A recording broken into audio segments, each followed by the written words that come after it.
Good morning students and everybody. 12th biology online class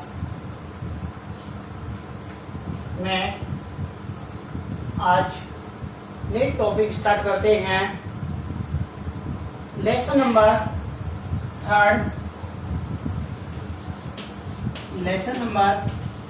third का fourth period. Lesson number third का fourth period. आज की जो topic है, आज का टॉपिक अपन पढ़ेंगे असंगतता। क्या पढ़ेंगे इसको? असंगतता या अनिश्चितता।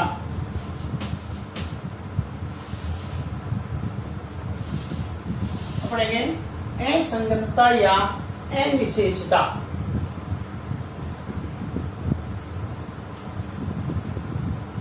लेसन नंबर थर्ड में पोलिनेशन परागण क्रिया कल की क्लास में कंप्लीट हो चुका है, जिसमें स्वपरागण, परपरागण, स्वपरागण के अनुकूलन, परपरागण के अनुकूलन, परपरागण के विधियां, ये सब चीज कल की क्लास में कंप्लीट हो चुकी हैं। आज का जो नया टॉपिक अपन स्टार्ट कर रहे हैं, इसको अपन बोलते हैं इनकम्यूटेबिलिटी। क्या बोलते हैं इसको? असंगतता या अनिश्चितता। ये जो असंगतता, जो अनिश्चितता होती है ना, ये किस प्रकार से प्लांट्सों में संपन्न होती है या ये पादपों में उत्पन्न कैसे होती है, और इसके उत्पन्न होने से प्लांट्सों में, पादपों में क्या प्रभाव उत्पन्न होता है, इसकी डिटेल अपन पढ़ते हैं। सबसे पहले ये देखते हैं, अपन ये कह रहे थे कि सबसे पहले अपन को टॉपिक के बारे में नॉलेज होना जरूरी है कि उस टॉपिक का मीन्स क्या होता है, उस टॉपिक का मतलब क्या होता है। ये जो असंगतता बोर्ड पे लिखी हुई है, इसको अनिश्चितता आपने कहा है, ये क्या होता है? देखो, ए का मतलब होता है नहीं, ए का मतलब नहीं। संगतता का होता है साथ मिलना, साथ मिलना। क्या इसको अपन कहें? ए का मतलब नहीं, निषेचता मतलब निषेचन क्रिया। क्या? निषेचन क्रिया। अब अपन को पता है कि मिलना क्या है। अब से पहले अपन ने परागण पढ़ा है, और परागण में भी क्या होता है, जो परागकोश से मुक्त पराग कण होते हैं ना, वो परागकण कहाँ पहुंचते हैं? वर्तिकाग्र पर। उनका पहुंचना केवल परागण क्रिया होती है, लेकिन वह पहुंचने के बाद जो नरयुग्मक उत्पन्न हुए हैं, वो नरयुग्मक मादा युग्मक से मिलते हैं या नहीं मिलते हैं, इसकी क्रिया आगे संपन्न होती है। इसीलिए क्या होता है कि साथ मिलना, साथ मिलना किसके किससे रिलेटेड है? ये इसका रिलेशन है नरयुग्मक व मादा युग्मक। क्या होता है? नरयुग्मक व मादा युग्मक। देख लो, नरयुग्मक और मादा युग्मक साथ साथ रहते हुए भी क्या दिख रहे हैं? नहीं मिले। इसको हम क्या कहेंगे? असंगतता। आपको तो सिर्फ ये ध्यान रखना है कि नरयुग्मक और मादा युग्मक, ये नरयुग्मक और मादा युग्मक कैसे होने चाहिए? ये पूर्ण क्रियाशील। कैसे हो? पूर्ण क्रियाशील हो और जननक्षम हो। जनन मतलब जनन क्षमता कैसे होनी चाहिए? जनन क्षमता भी होनी चाहिए। ऐसे नर एवं मादा युग्मक जो पूर्ण क्रियाशील और पूर्ण जनन क्षम युक्त होते हुए भी निषेचन क्रिया नहीं दर्शाते हैं, इनमें निषेचन क्रिया संपन्न नहीं हो पाती है, इसे क्या कहते हैं? असंगतता कहते हैं। क्या कहेंगे? पूर्ण क्रियाशील एवं जननक्षम नर युग्मक एवं मादा युग्मकों के निषेचन की विफलता को क्या कहते हैं? अनिषेचता या असंगतता कहते हैं। अपन को ध्यान ये रखना है, निषेचन वाला क्या होता है? नर युग्मक एवं मादा युग्मक का मिलना, क्या कहलाता है? निषेचन।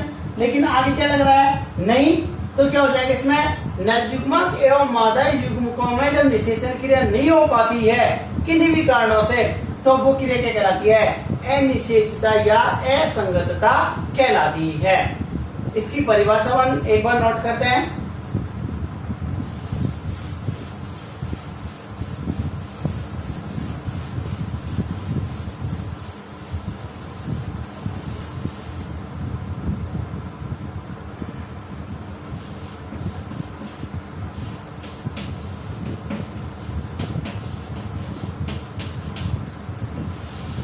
पूर्ण क्रियाशील एवं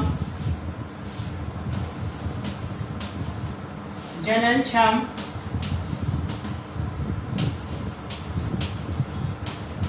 नर युग्मक एवं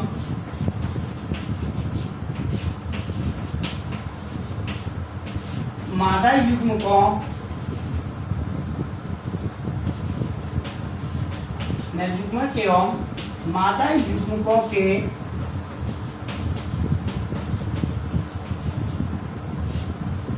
नर युग्मक एवं मादा युग्मकों के निषेचन की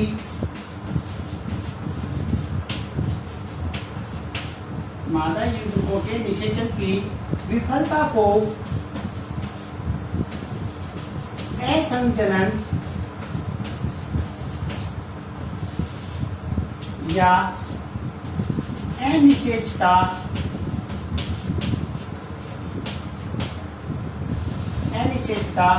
कहते हैं। क्या लिखी परिभाषा इसकी?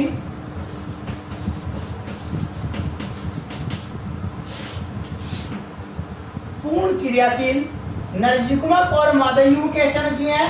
पूर्ण क्रियाशील होने चाहिए, कंप्लीट रूप से जनन क्षमता वाले होने चाहिए।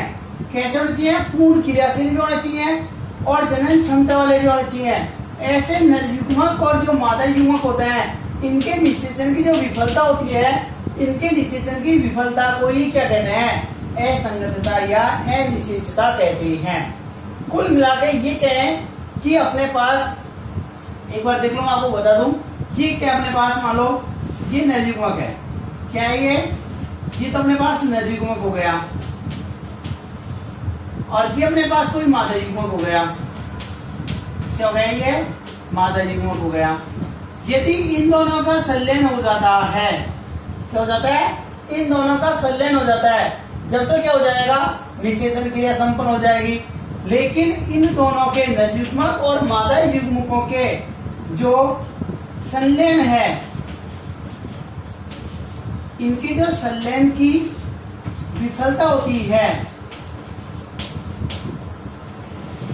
संलयन की विफलता होती है, इस संलयन की विफलता को क्या कहते हैं? असंगतता कहते हैं। क्या कहते हैं इसे? असंगतता कहते हैं। देख लो, ए का मतलब नहीं, संग का मतलब होता है साथ साथ। अपने शादी के जो कार्ड होते हैं, उन शादी के कार्डों में लड़का और लड़की, उन दोनों के बीच में संग लगा होता है, वही संग है। संग का मतलब साथ साथ मिलना, साथ साथ रहना। लेकिन ये क्या लग गया? तो ये साथ साथ नहीं रह सकते, साथ साथ इनका संलयन नहीं हो सकता, और इसलिए से क्या कहते हैं? असंगतता या अनिषेचता कहते हैं। अब ये देखते हैं, परिभाषा कंप्लीट हुई कि अपने पास कैसे होनी चाहिए? क्रियाशील होनी चाहिए, जननक्षम होनी चाहिए। इनके निषेचन की जो विफलता होती है, इसे क्या कहते हैं? असंगतता कहते हैं। कुल मिलाकर ये कहें कि नर युग्मक भी है, मादा युग्मक भी है, पूर्ण क्रियाशील भी है, जनन क्षमता वाले भी होते हैं, लेकिन किन्हीं भी कारणों से इनका निषेचन नहीं हो पाता है, इनके संलयन की क्रिया नहीं हो पाती है, तो इसे अपन क्या कहते हैं? असंगतता कहते हैं। ये तो केवल अभी असंगतता की परिभाषा हुई, इसको अपन ने आइडेंटिफाई किया है। इसके बाद में ये असंगतता या अनिषेचता कितने प्रकार की होती है, इसके प्रकारों को अपन अभी डिटेल से बताते हैं कि ये कितने प्रकार के होते हैं, कैसे इनमें संपन्न होती है, ये कैसे नहीं होती है।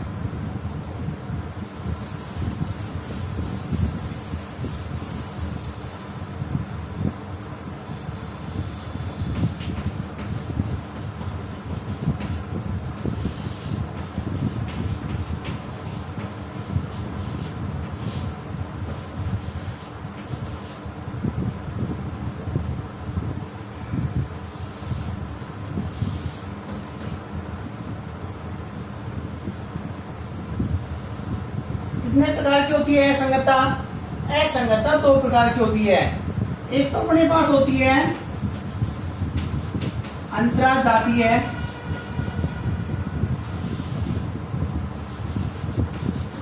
असंगतता। कैसे होती है? अंतराजातीय असंगतता। और अपने पास होती है एक अंतरजातीय असंगतता। दो प्रकार की असंगतता पाई जाती है। नंबर एक अंतरा। अंतरा अंतरा शब्द है ना, अंतरा का मतलब होता है अलग अलग। क्या होता है? अलग अलग। और जाति का मतलब जाति। इसमें क्या होता है? इसमें एक ही वंश के तो अलग अलग जाति के मध्य असंगतता उत्पन्न होती है।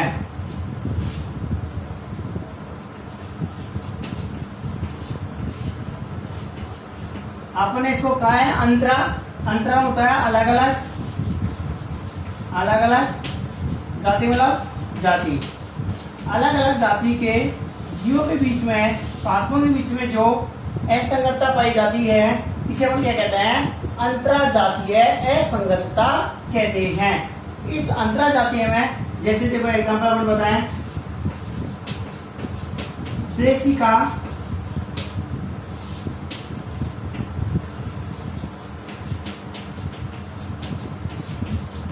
Brassica campestris.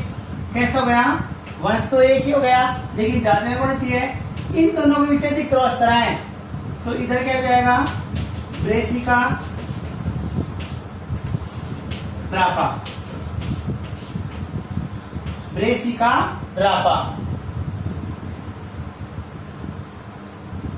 11th क्लास में आपने पुष्प पढ़ा था।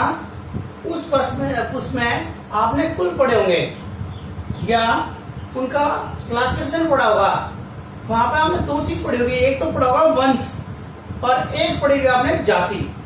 एक वंश पढ़ा होगा और एक आपने क्या पढ़ी होगी? जाति। जो जाति होती है ना, ये वर्गीकरण का सबसे अंतिम चरण होता है, सबसे अंतिम घटक होता है, सबसे छोटी यूनिट मानी जाती है। और परस्पर दो जाति के जीव जब मिलते हैं ना, तो किसका निर्माण करते हैं? वंश का निर्माण करते हैं। और ये वंश और जाति के जो दोनों वर्ड्स होते हैं ना, ये वंश और जाति के दोनों वर्ड्स मिलकर के किसका निर्माण करते हैं? दोनों वर्ड्स मिलकर के द्विनाम पद्धति का निर्माण करते हैं। और आपने पढ़ी होगी द्विनाम पद्धति, जो अंतरराष्ट्रीय नामकरण पद्धति भी होती है। जब प्लांट्सों का बॉटनिकल या जूलॉजिकल नाम दिया जाता है तो किसमें दिया जाता है? वो इंटरनेशनल स्तर पर दिए जाते हैं। उनके नामों में पहला शब्द वंश का होता है और दूसरा शब्द जाति का होता है। तो यहाँ भी ये जो पहला वाला शब्द है ना, ये पहला शब्द तो किसका है? ये वंश का है। और ये दूसरा शब्द है ना, ये किसका होता है? ये जाति का होता है। तो पहला वंश का हो गया, दूसरा जाति हो गया। क्या लिखा है? एक ही वंश, तो इसका वंश ब्रेसिका है और इसका वंश ब्रेसिका है। वंश तो कैसा हो दोनों का? एक ही हुआ, लेकिन दो अलग अलग जाति कैसे भी दोनों। देखो ये क्या है? कैम्पेस्ट्रिस, ये क्या है? रापा। दोनों की जाति अलग अलग है। अब ये दोनों एक ही वंश के तो अलग अलग जाति के जीवों के बीच में जब क्या हो जाती है, जब इनमें क्रॉस कराया जाता है और इनमें निषेचन की विफलता हो जाती है तो उसको अपन क्या कहते हैं, अंतराजातीय असंगतता कहते हैं। कुल मिला के ये कहें कि जब एक ही वंश के दो अलग अलग जाति के प्लांट्सों के बीच में जब क्रॉसिंग क्रिया कराई जाती है, इनके युग्मकों का संलयन कराया जाता है, तो इनके युग्मकों का संलयन नहीं हो पाता है। किन्हीं भी कारणों से युग्मकों का संलयन नहीं हो पाता है, जिसके कारण इनमें असंगतता उत्पन्न हो जाती है। और तो भिन्न भिन्न जाति होने के कारण इसे क्या कहते हैं, अंतराजातीय असंगतता कहते हैं। क्या कहते हैं इसे, अंतराजातीय असंगतता कहते हैं। दूसरा अपने पास जो आता है, दूसरा अपने पास आता है अंतर जातीय। और जो अंतर जातीय होता है ना, इसमें क्या हो जाएगा, अंतर का मतलब होता है एक ही जाति, एक ही जाति हो लेकिन प्लांट्स कैसे हो, अलग अलग हो। इसमें क्या होता है, एक ही प्रकार की जातियों के मध्य उत्पन्न असंगतता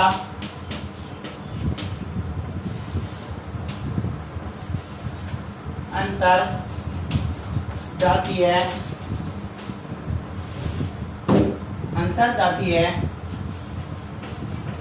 असंगतता कहलाती है। एग्जाम्पल की बात करें, त्रिमूला के प्लांट्स में इस प्रकार की अंतरजातीय असंगतता को देखा जा सकता है। असंगतता सबसे पहले आपको ये होना चाहिए कि असंगतता क्या होती है। असंगतता का मतलब आपके दिमाग में एकदम फिट हो जाना चाहिए कि असंगतता का मतलब होता है कि पूर्ण रूप से क्रियाशील और जनन क्षम नरयुग्मक एवं मादा युग्मकों के निषेचन की विफलता को क्या कहते हैं, असंगतता कहते हैं। इन दोनों का नहीं मिलना ही क्या कहलाता है, असंगतता कहलाता है। ये कितने प्रकार की होती है, ये दो प्रकार की होती है।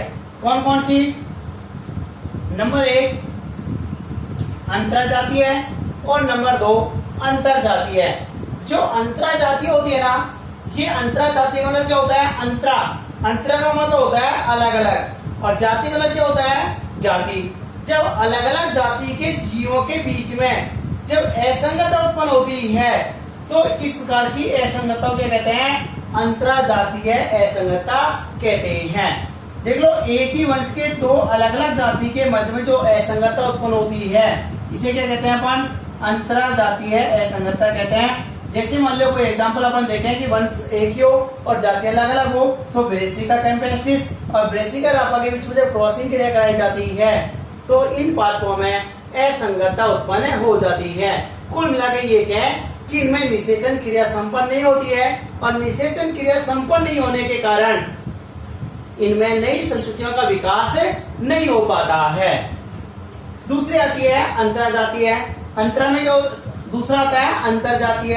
अंतर में क्या होता है, एक ही जाति के जीव होते हैं, तो इनमें क्या होता है, जब एक ही प्रकार की जाति के जीवों के बीच में जब असंगतता उत्पन्न होती है तो इसे अपन क्या कहते हैं, अंतरजातीय असंगतता कहते हैं। त्रिमूला के प्लांट्स में इस प्रकार की असंगतता को देखा गया है। तो ये क्या हो अपने पास, असंगतता के प्रकार, असंगतता की परिभाषा, दो चीज हो गई। अब असंगतता किस प्रकार से उत्पन्न होती है उस पर अपन नजर डालते हैं।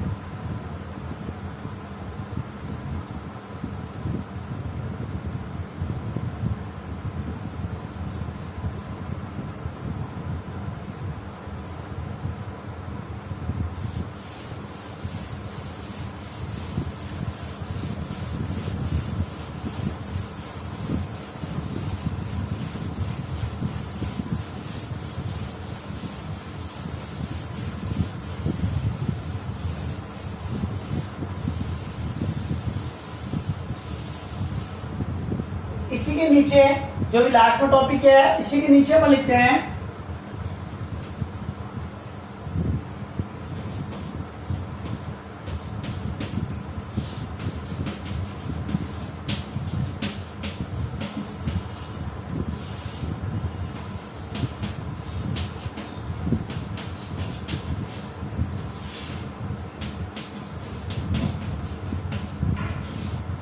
क्या लिखा है, पराग स्त्री केसर पारस्परिक क्रिया। पराग स्त्री केसर पारस्परिक क्रिया। अभी एक मिनट देखो के फल स्वरूप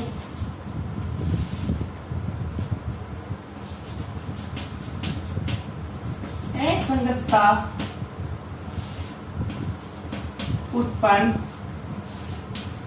हो सकती है।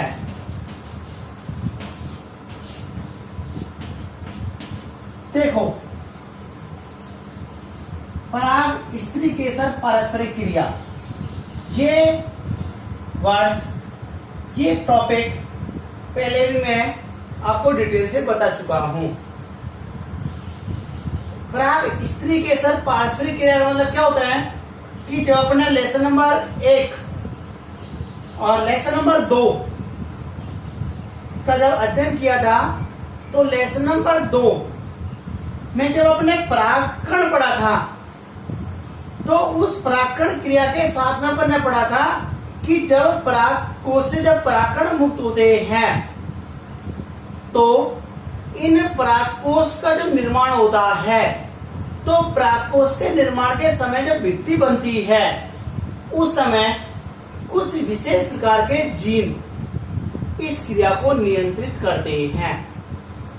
कहने का मतलब सीधी सीधी भाषा में मैं आपसे ये कहूं कि अपने पास जो परागकोश होते हैं ना, और उनसे परागकण मुक्त होते हैं, उन परागकणों के बीच में और जो वर्तिकाग्र होती है, उस वर्तिकाग्र के बीच में परस्पर अंकुरण के लिए जो संबंध स्थापित होता है ना, उस संबंध को क्या कहते हैं, पराग स्त्री केसर पारस्परिक क्रिया कहते हैं। क्या है, जब कोई उसी जाति का जब परागकण वर्तिकाग्र पर पहुंचता है, तो वो वर्तिकाग्र पर यदि अंकुरण नहीं दर्शा पाता है, तो उनके बीच में पराग स्त्री केसर पारस्परिक क्रिया संपन्न नहीं होती है।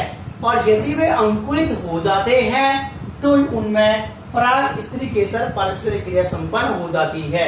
कुल मिला के ये कहें कि इनमें एक विशेष प्रकार की परागकण उसी जाति के वर्तिकाग्र को पहचानने में सहायक होता है, और इनके जब पहचानने की क्रिया होने के बाद में जो अंकुरण दर्शाता है परागकण, उसे अपन क्या कहते हैं, पराग स्त्री केसर पारस्परिक क्रिया कहते हैं। लेसन नंबर 2 का जो परागकण का जो वीडियो अपने स्पष्ट किया था, बताया था, वहां पर ये पराग स्त्री केसर पारस्परिक क्रिया मैंने आपको वहां डिटेल से बताई थी।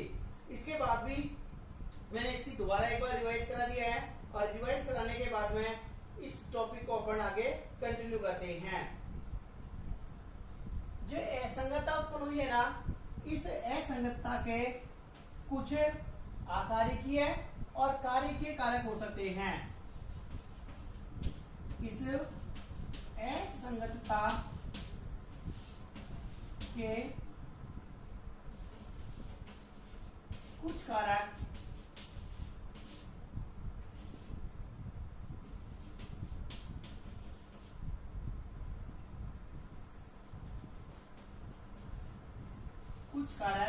आकारिकी व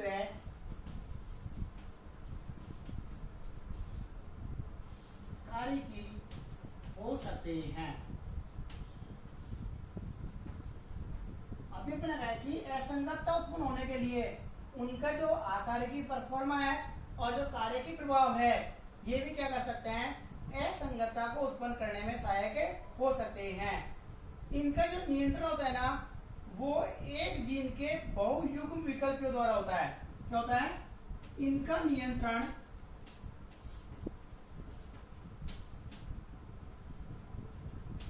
इनका नियंत्रण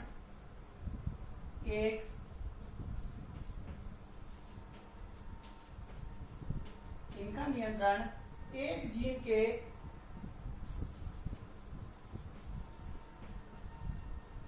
बहुयुग्म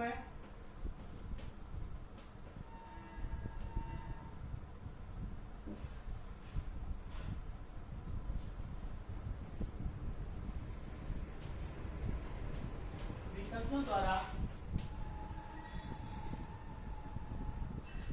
हो सकता है। जो अपने कार्य की आकार की प्रभाव कह रहे हैं, इसके कारण जो असंगतता उत्पन्न होती है, इस असंगतता का जो नियंत्रण होता है ना, वो किसके द्वारा होता है? एक जीन के बहुयुग्म विकल्पों द्वारा हो सकता है। इस प्रकार की जो अंतःक्रिया,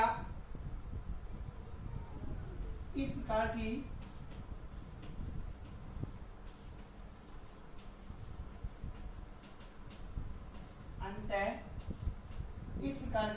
अंतःक्रिया वर्तिकाग्र के परिपक्वन व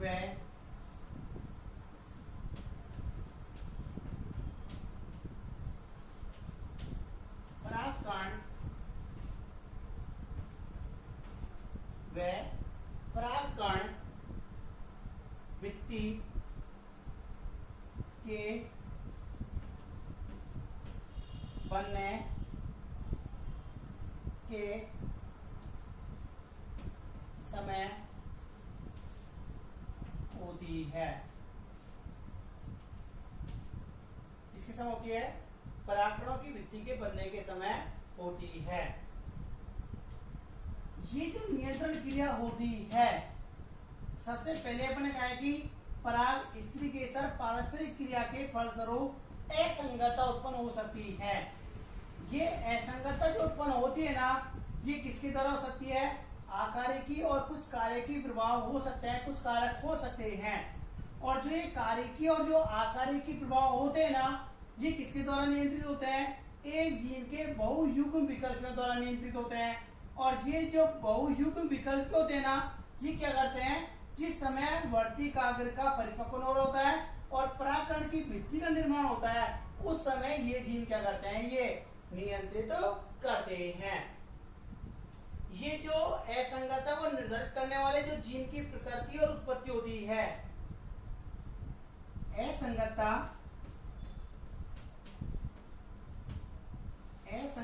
को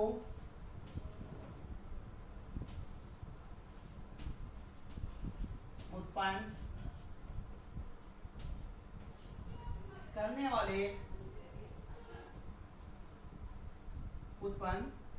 वाले जीन की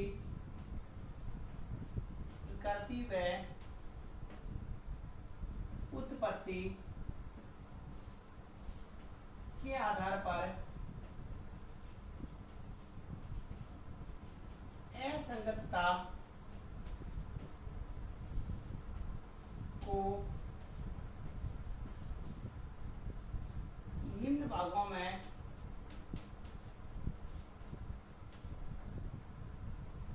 विभाजित किया गया है।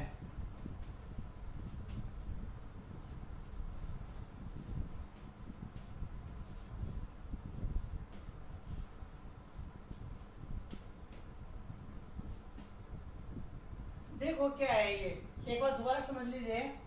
अपन ये कह रहे हैं कि जो असंगतता होती है, यह अनिश्चितता होती है। ये असंगतता अनिश्चितता कुछ कारणों से उत्पन्न हो सकती है, अपन पहले भी कह चुके हैं।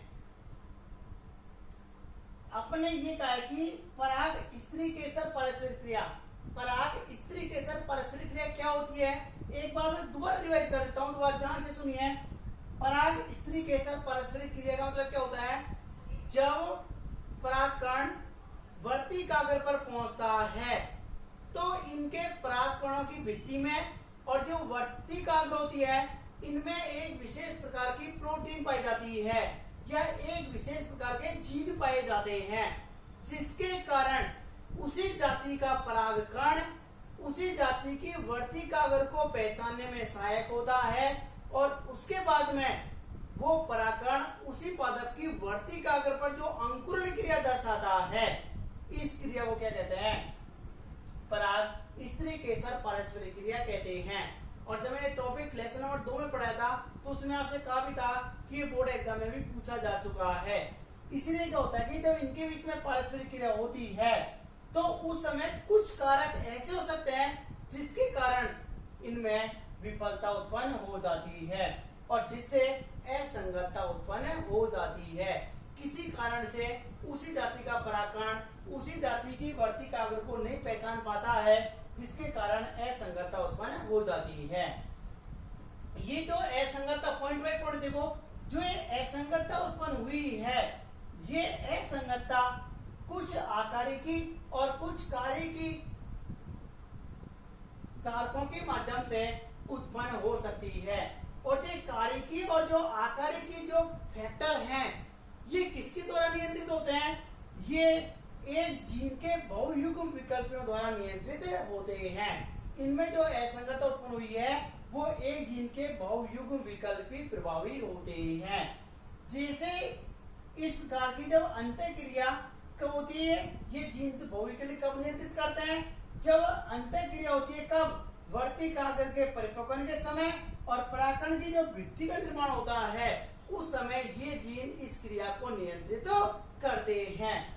इसीलिए असंगतता के उत्पन्न करने वाले जो जीन होते हैं, इनकी जो प्रकृति होती है और प्रकृति और जो इनकी उत्पत्ति होती है, इसके आधार पर जो अनिश्चितता होती है, इस अनिश्चितता को निम्न प्रकार विभाजित किया गया है।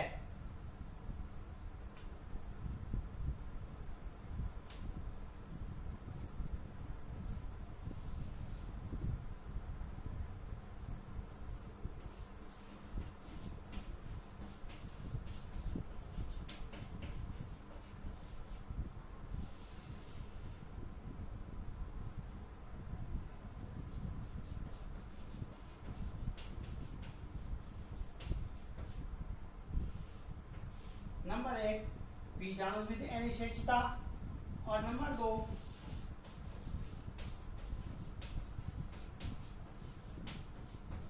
युग्मकोद्विद अनिश्चितता।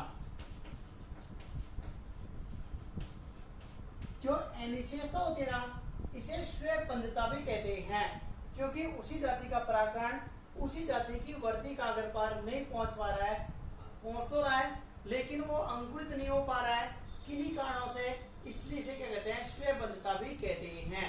और अपने जब स्वपरागण पढ़ा था तो स्वपरागण के अनुकूलन में भी आपने स्वबंधता देखी थी। और स्वबंधता क्या उत्पन्न थी? वहां पे अपन ये कहा था कि जब उसी जाति का परागकण उसी जाति की वर्ती कागर पर नहीं पहुंच पाता है, अंकुरित नहीं हो पाता है, तो उसे अपन क्या कहते हैं? स्वबंधता कहते हैं। उसका एग्जाम्पल भी आपने पढ़ा होगा, सेब अंगूर उस समय पढ़ा था, तो वो भी क्या होता है? स्व निश्चितता नहीं दर्शा पाता है। Topic complete. कितने प्रकार होगा? 2 प्रकार। एक क्या है? बीजाणुविद। एक क्या है अपने पास? युग्मकोद्विद। जो बीजाणुविद है और जो युग्मकोद्विद है, ये किस प्रकार से दर्शाते हैं संगतता या स्वनिश्चितता, इसको अपन देखते हैं अभी।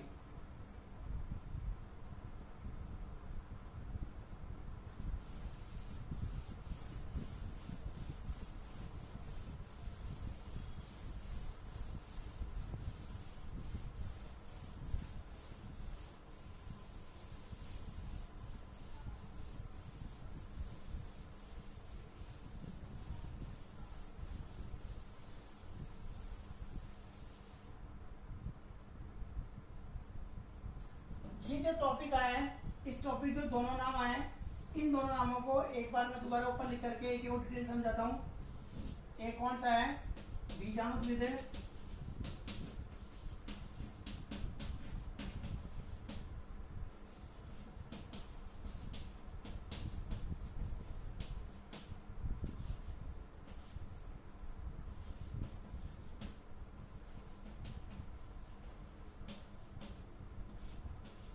या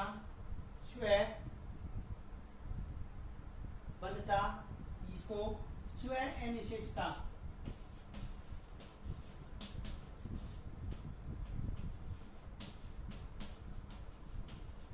भी कहते हैं। ये क्या होता है? इस प्रकार की जो स्व अनिश्चितता होती है ना, इस प्रकार की स्व अनिश्चितता बीजाणु जो ऊतक होते हैं इनके जीन प्रारूप मतलब जीनोटाइप द्वारा क्या होते हैं, ये नियंत्रित होते हैं। क्या कहेंगे? इस प्रकार की स्व अनिश्चितता बीजाणु ऊतक के, एक बार लिख देता हूं,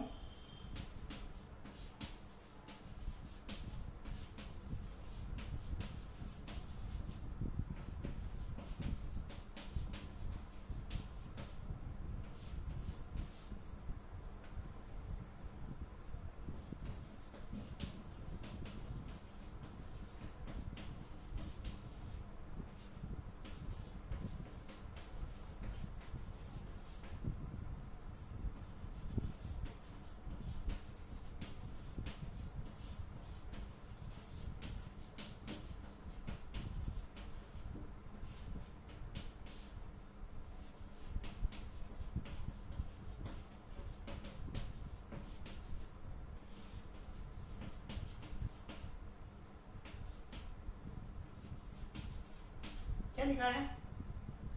इस प्रकार की स्व निषेधता बीजाणु ऊतक के जीन प्रारूप का मतलब क्या होता है? जीनोटाइप। और जो जीन प्रारूप होता है ना, ये जीन प्रारूप को अपन जीनोटाइप कहते हैं, इसके द्वारा ये नियंत्रित होते हैं। तो इस प्रकार की जो असंगतता उत्पन्न होती है, इस प्रकार की असंगतता को बीजाणुविद अनिश्चितता या बीजाणुविद स्व अनिश्चितता कहते हैं। इसको अपन जनरली जो ब्रेसिकेसी है, कंपोजिटिकुल प्लांट्स होते हैं, उनमें अपन आसानी से देख सकते हैं। ब्रेसिकेसी कुल व कंपोजिटिकुल के जो पादप होते हैं, इनमें आसानी से देखा जा सकता है। और अपने पास नंबर 2 आता है। नंबर 2 आता है अपने पास युग्मकोद्भिद अनिश्चितता।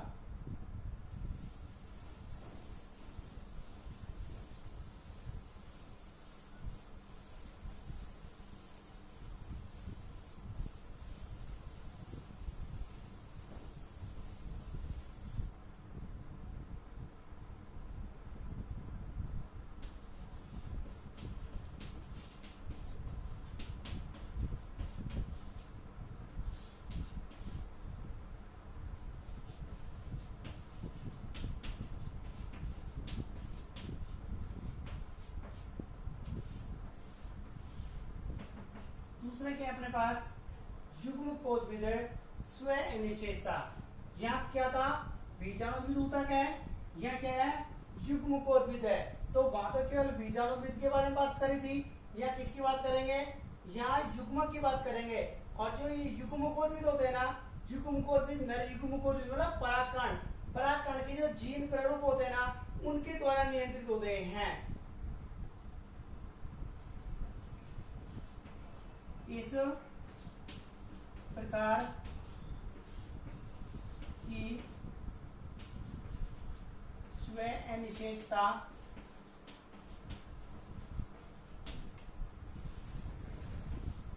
इस प्रकार की स्व अनिश्चितता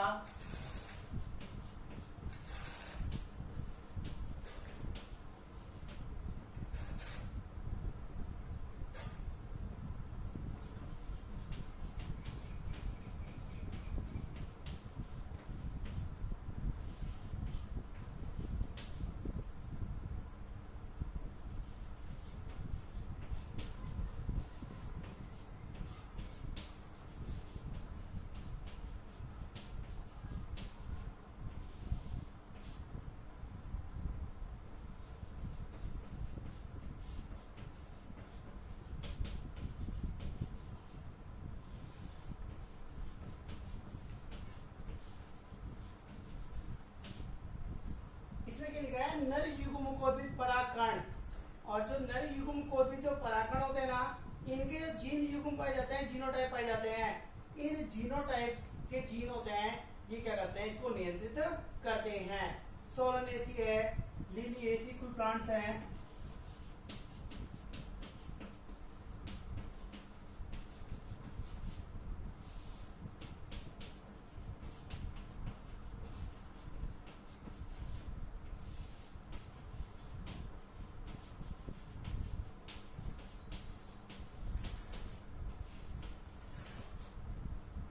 ये अपने पास कहलाती है असंगतता या स्व निश्चितता कहलाती है। अपने पास असंगतता और जो स्व निश्चितता अपने प्रकार बताए थे, कितने प्रकार बताए थे, 2 प्रकार बताए थे।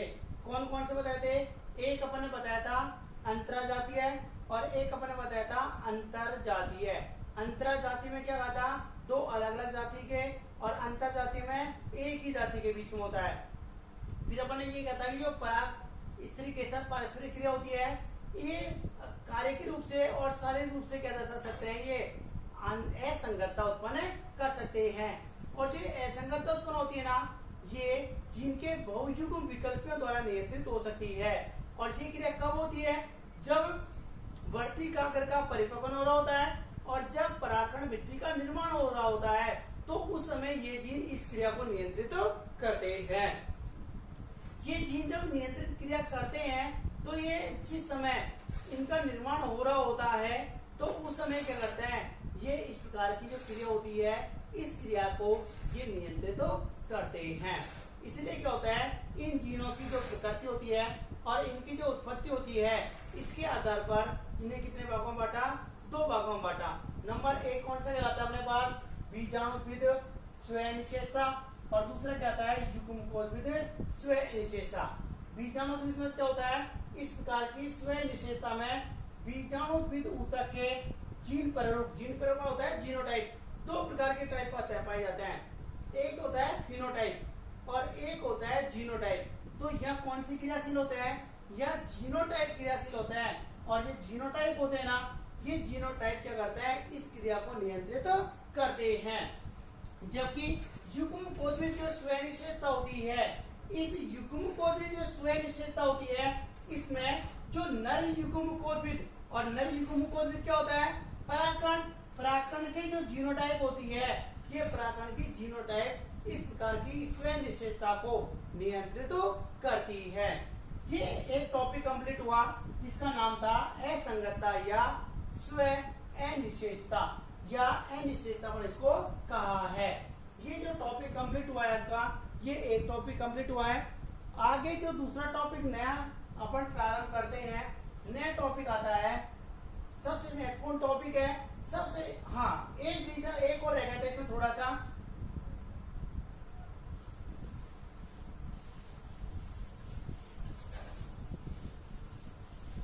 ये तो जीन का नियंत्रण हो गया। या असंगतता किन किन कारणों से और उत्पन्न हो सकती है, ये और देखो।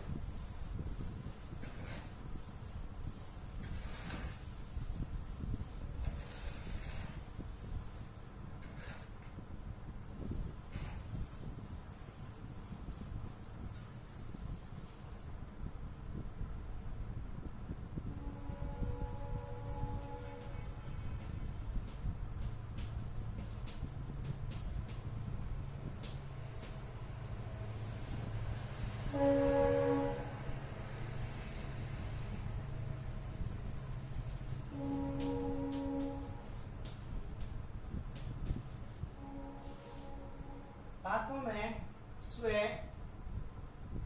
अनिश्चितता के परिणाम।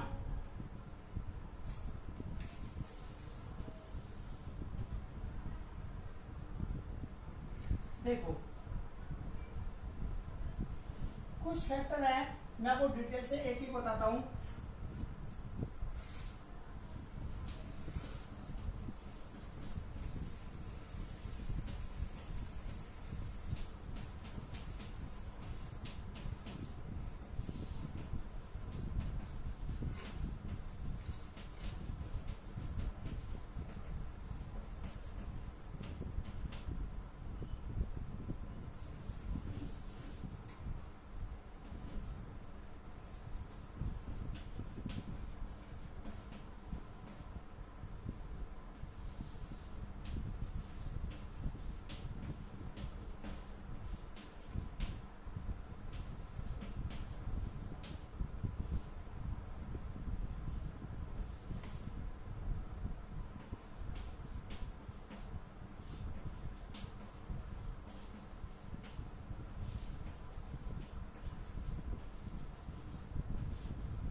स्वेनिस्ता के कुछ रिजल्ट्स आपको मैं बता रहा हूं कि स्वेनिस्ता के क्या रिजल्ट्स हो सकते हैं। देखो, वर्ती कागर पर परागकणों का अंकुरित न होना। मैंने आपको पहले भी एक बार स्पष्ट किया था कि जब कोई परागकण उस पर अंकुरित नहीं हो पाएगा तो उन पादपों में निषेचन क्रिया किसी भी कंडीशन में नहीं हो सकती है, चाहे वो परागकण पूर्ण रूप से क्रियाशील और पूर्ण रूप से क्या हो, वो जननक्षम हो, उसके बाद भी वो अंकुरण क्रिया नहीं दर्शाता है तो उनमें निषेचन क्रिया किसी भी कंडीशन में नहीं होगी, तो असंगतता उत्पन्न हो सकती है। इनको अपन असंगतता उत्पन्न होने के कारण भी कह सकते हैं। असंगतता के उत्पन्न होने के कारण, कौन कौन से कारणों से असंगतता उत्पन्न हो सकती है, वो इसके कारण हो सकते हैं। अब मैं आपको एक एक पॉइंट डिटेल से बताता हूं। यदि हम पहले पॉइंट की बात करें, किसकी पहले पॉइंट की बात करें, मैं ये कह रहा था कि ये अपने पास देखो, ये अपने पास एक ये वर्तिकाग्र हुई,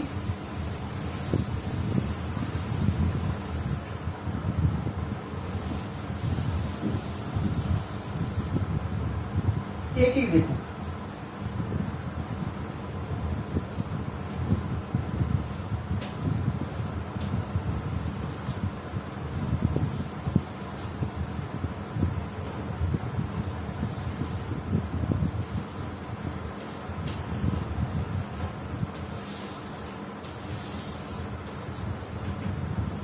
ये क्या है, ये जायांग है, ये इसकी क्या कहलाती है, ये वर्तिकाग्र कहलाती है। क्या कहलाती है, ये वर्तिकाग्र कहलाती है। और जब इस वर्तिकाग्र पर ये क्या उत्पन्न हो गई, ये परागकण, क्या है ये हो गए परागकण, क्या भाई ये परागकण। जब इसकी वर्तिकाग्र पर जब ये परागकण आते हैं तो इन परागकणों का अंकुरण नहीं होता है, क्या नहीं हो रहा, अंकुरण नहीं हो रहा। तो जब अंकुरण नहीं होएगा तो ये परागकण होते हैं ना, नरयुग्मक होते हैं ना, इस बीजांड तक नहीं पहुंच पाते हैं, जिसके कारण अनिश्चितता उत्पन्न हो सकती है। नंबर 2, ये नंबर 1 है। नंबर 2 में क्या होता है,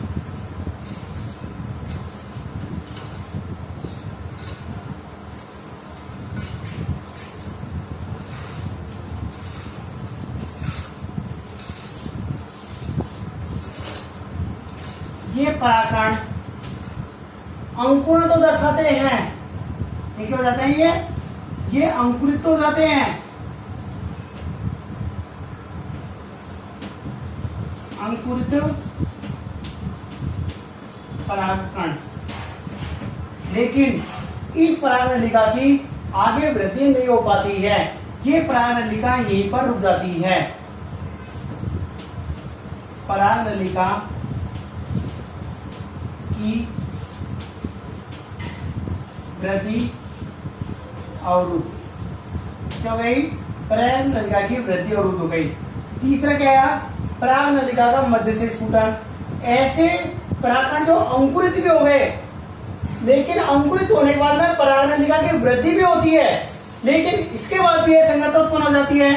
तो तीसरी कंडीशन अपन देखते हैं,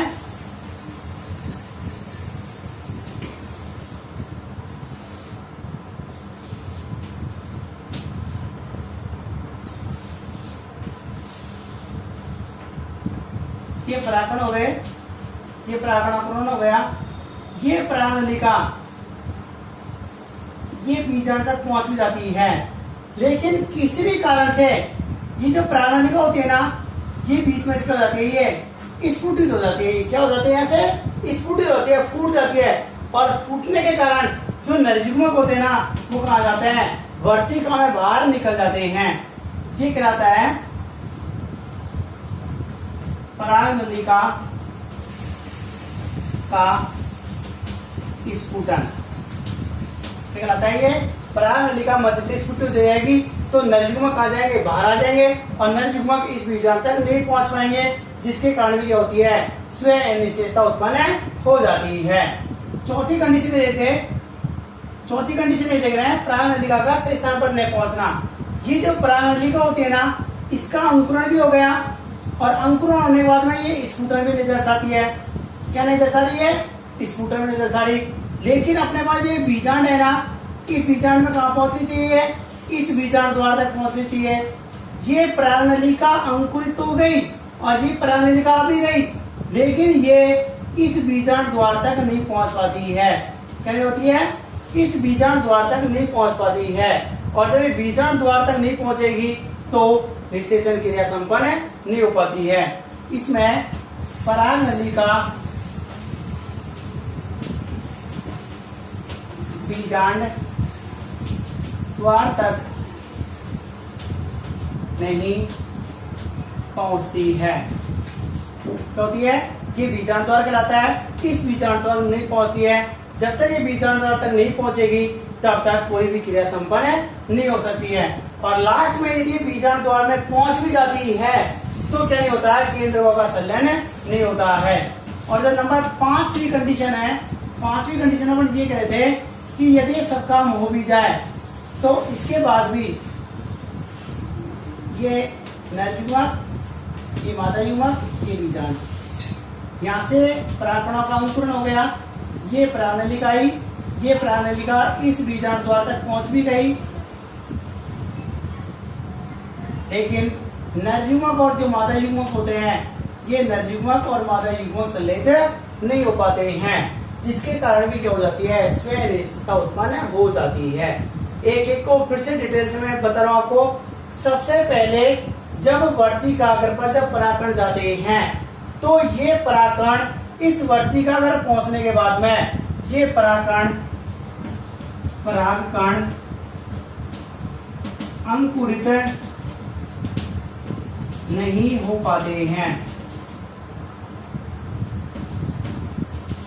क्या नहीं पाते हैं? अंकुरित नहीं हो पाते हैं। जब कोई परागकण अंकुरित नहीं हो पाएगा तो उसमें स्व निषेचता 100% होगी, क्योंकि स्व निषेचता क्या होती है? नर युग्मक और मादा युग्मक नहीं मिलने क्या कहलाता है? अनिश्चयता कहलाती है। इसलिए जब अंकुरित नहीं होंगे तो निषेचन क्रिया पॉसिबल ही नहीं है। दूसरी कंडीशन में यदि ये अंकुरित भी हो जाते हैं, दूसरी कंडीशन में क्या कहते हैं? वो पहली में तो अंकुरित नहीं हुए, तुलनात्मक ये देखा, ये अंकुरित नहीं हुए थे, दूसरी में अंकुरित भी हो गए, लेकिन अंकुरित होने के बाद में जो पराग नलिका है ना, ये पराग नलिका की वृद्धि आगे नहीं हो पाती है। तीसरी कंडीशन में क्या होता है कि परागकण अंकुरित भी हो गए, पराग नलिका की वृद्धि भी हो गई और पराग नलिका कहां से हो गई? बीच में से स्फुटित हो जाती है। और बीच में से स्फुटित होने के कारण जो नर युग्मक है ना, वो नर युग्मक मध्य भाग से निकल जाते हैं। मतलब नर युग्मक कहाँ निकल जाते हैं? इस वर्तिका में बाहर निकल जाते हैं, ये भ्रूणकोश तक नहीं पहुंचते हैं। चौथी कंडीशन में क्या होता है? परागकणों का अंकुरण भी हो गया, पराग नलिका की वृद्धि भी हो गई, पराग नलिका का स्फुटन भी नहीं हुआ, लेकिन ये पराग नलिका बीजांड द्वार तक नहीं पहुंचती है। और बीजांड द्वार क्या है? इस परागण जो क्रिया होती है, निषेचन क्रिया होती है, उसका सही स्थान पर पहुंचना होता है। तो ये बीजांड द्वार तक नहीं पहुंचती है, बीजांड द्वार तक नहीं पहुंचेगी तो भी इसमें निषेचन क्रिया संपन्न नहीं होती है। और जो लास्ट कंडीशन है उसमें सब काम हो जाते हैं। परागकणों का अंकुरण भी हो गया, पराग नलिका की वृद्धि भी हो गई, मध्य से भी स्फुटित नहीं हुई, सही स्थान पे पहुंच गई, लेकिन नर युग्मक और जो मादा युग्मक होते हैं, इन नर युग्मक और मादा युग्मकों का संलयन नहीं होता है, जिसके कारण भी स्व अनिश्चयता उत्पन्न हो जाती है। काफी अच्छा पॉइंट है कि एक बार पूछा है इसको, एक बार बोर्ड एग्जाम में पूछा था, पहले जब राजस्थान बोर्ड की बुक चलती थी उस समय पूछा था कि स्व अनिश्चयता के परिणाम बताइए। आपको एक ही चीज लिखनी है कि परागकणों का अंकुरित नहीं होना, डायग्राम, वृद्धि भी हो, अंकुरित भी हो गई लेकिन वृद्धि अवरुद्ध हो गई, ये वृद्धि भी हो गई लेकिन बीच में से स्फुटित हो गया, ये सही स्थान पर नहीं पहुंचा, और लास्ट में नर युग्मक और मादा युग्मकों का संलयन नहीं हुआ।